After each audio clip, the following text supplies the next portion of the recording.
Do you want to develop consistent good habits like reading, going to the gym every day, learning new languages, or practicing new instruments? Or do you want to kick bad habits like eating unhealthy food, biting your nails, watching too much TV? 3 years from now, you can have what you need. You got to be careful about it. You can't have everything. You can have what would be good for you, but you have to figure out what it is, and then you have to aim at it. We know that sometimes you can be uncomfortable, but you can be uncomfortable and hopeful rather than uncomfortable and fearful. People go through their lives without knowing what it is they want to do. You don't have to be where you think you want to be in order to be happy. You just got to be on the way to where you want to be in order to be happy. You are going to get what you're looking for. So if you're looking for success, you're looking for happiness, you're looking for prospects, you're looking for recruits or clients, I'm telling you, the more you're consciously looking for those things, you're going to see them. When you're looking to win, you're looking for victory. Sit on your bed one day and ask yourself, what remarkably stupid things am I doing on a regular basis to absolutely screw up my life? And if you actually ask that question, but you have to want to know the answer, right? Because that's actually what asking the question means. It doesn't mean just mouthing the words. It means you have to decide that you want to know. And so be very careful what you set your mind towards, what your outcomes are, because you're going to find them. Your mind's powerful. You're powerful. You're more powerful than you think you are. And if you could just get clear on what you're looking for, get super specific with great clarity, great specificity about what it is you want, it's sitting there for you to find if you look for it. The time is now. The time is now to express and for people to believe in themselves. The time is now for it to be okay to be great. Right there and then, you have an opportunity to steer your thoughts and your emotions in the direction that you want them to go, not in the direction that they're telling you to go. In other words, you can literally choose to seize the day, or you can let the day seize you. If you're fearful all the time, your point of attraction is very far from what you really want. If you're ornery all the time, or a lot of the time, your point of attraction is different from what you want. Your emotions are your indicator of what you're doing vibrationally. You've been listening to us long enough to sort of understand what we mean by that? Don't worry about what needs to be done. Think about who you have to be in order to get it done. Did you ever have a dream that was so big that you thought it was almost impossible to achieve? I've had those dreams. And while not every dream has become a reality, along the way I learned a powerful approach of picturing that has helped me achieve most. Since that day, I've had other dreams, other big dreams. And in each case, I would picture where I wanted to be, and I would visualize what I would be doing and who I would be doing with when I got there. As the saying goes, you can't make a basket if you never take the shot.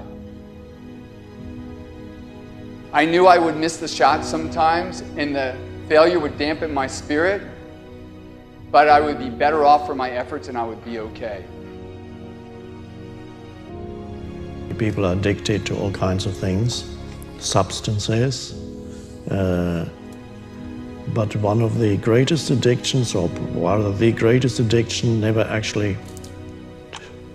you never read about it in the papers, because the people who are addicted to it don't know it. It's the addiction to thinking. It's actually addictive. Can't stop thinking. It's like can't stop drinking, can't stop smoking, can't stop eating, can't stop thinking. You have the option of taking it hard or taking it easy, of making the worst of it or making the best of it, of giving it your undivided attention, of giving it very little of your attention. You have more control over your focus than most of you have been exercising. And when you begin caring about how you feel more than everything else put together, so that you exercise your ability to focus upon things that do feel good, you begin to discover that in every particle of the universe there is that which is wanted and lack of it. My visualization has helped me achieve most of my goals. And what I learned along the way is it didn't take twice as much effort. It only took an extra 10%. When we fail, life continues as it is.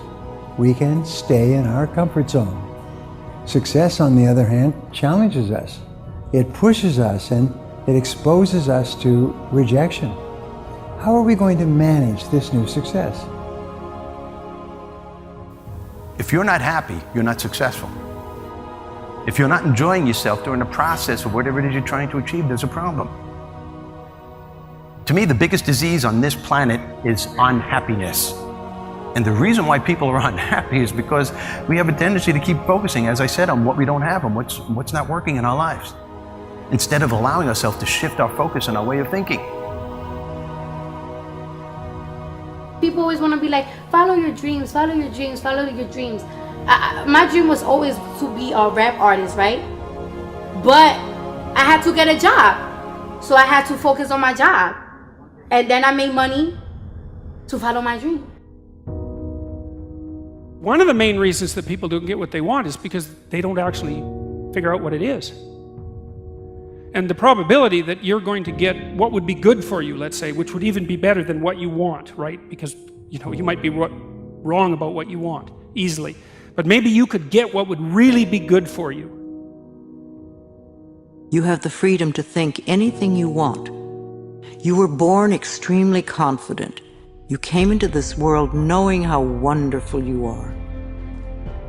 So choose new thoughts to think about yourself, and choose new words to tell yourself how magnificent you are, and that you deserve all the good that life has to offer.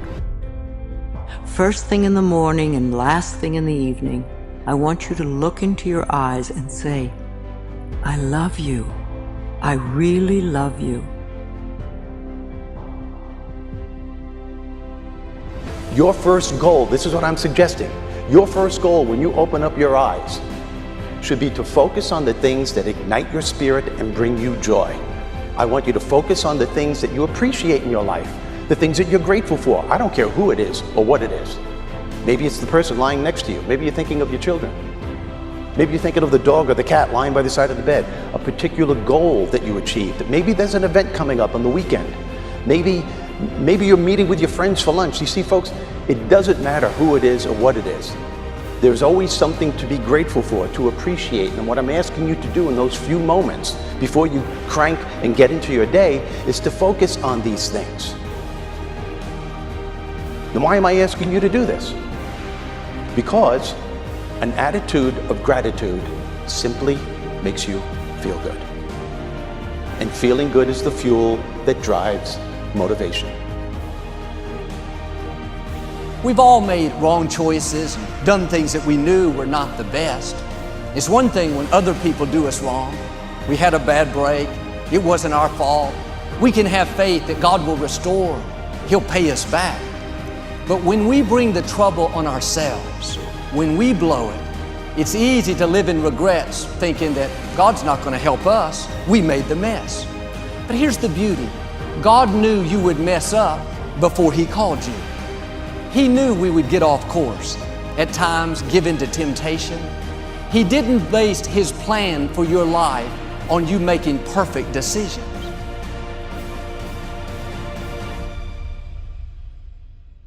Through success, I represent the possibility of what you can achieve and what you can do with your life and your career. Other people's success represents the possibility of what you can do. Those are the records that you can sell. Those are the type of tours that you can do. Those are the kind of songs that you can produce and the songs that you can write. Those are the millions of dollars that you can get, or billions. Those are the type of architectural drawings and buildings that you can build. Those are the type of books that you can sell. Everybody else's success represents the possibility of what you could do.